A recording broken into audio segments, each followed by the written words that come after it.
The last of the mashing drills is the prone mashing drill on the stomach. The reason for this order is that we start from the primary keystone with maximum surface area, feeling the maximum surface area of the glutes as we can being compressed in the semi-supine mermaid. We then take it to the supine mash that is reciprocal, meaning side to side, swinging through the center line. We then take it to the side lying mash, threading that mash of the glutes, the primary keystone mash, into the armpit line, the sternum, the secondary keystone. So primary mash to secondary mash.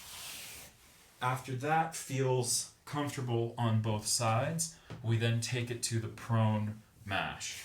So the prone mash, I'm going to do just facing the other direction for now so you can better see my upper body, but normally I would be around like this, just keeping the same orientation. The main event for this, however, is the sternum mash, that mash of the shoulder girdle. So I just want you to be able to see my upper body a little better. So to prepare this, we're going to come onto the stomach. We'll tuck our tail, curl our sternum into the pubic bone. If you need to have a better idea of what that feels like, you can take a ball or any cylindrical roller of some sort. You can put that under your sternum and you can just curl that sternum and you'll feel the ball roll down towards your pelvis.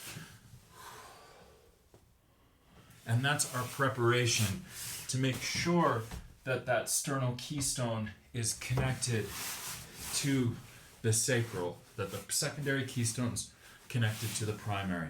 So tucking my tail, curling my sternum. As I float one heel up and over, I feel it mash deep into this armpit line, curling my sternum into the mash. As the heel touches and I come to greater trochanter, to side lying, and then to reverse as this hand lowers me, I curl that sternum, mashing deep into this armpit line as the foot trails up and over. I tuck my tail, curl my sternum as I float the other heel, mashing into this armpit line.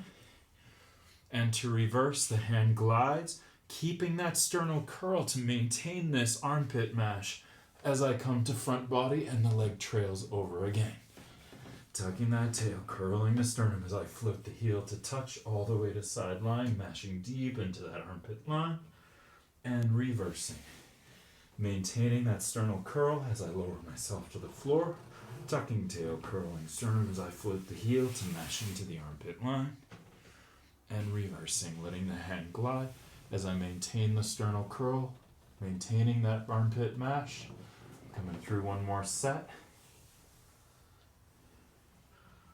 and coming back down, maintaining that sternal curl as I float the other heel to side line, and back home again. In order to take rest, I like to come to the back body and we check in with the body here.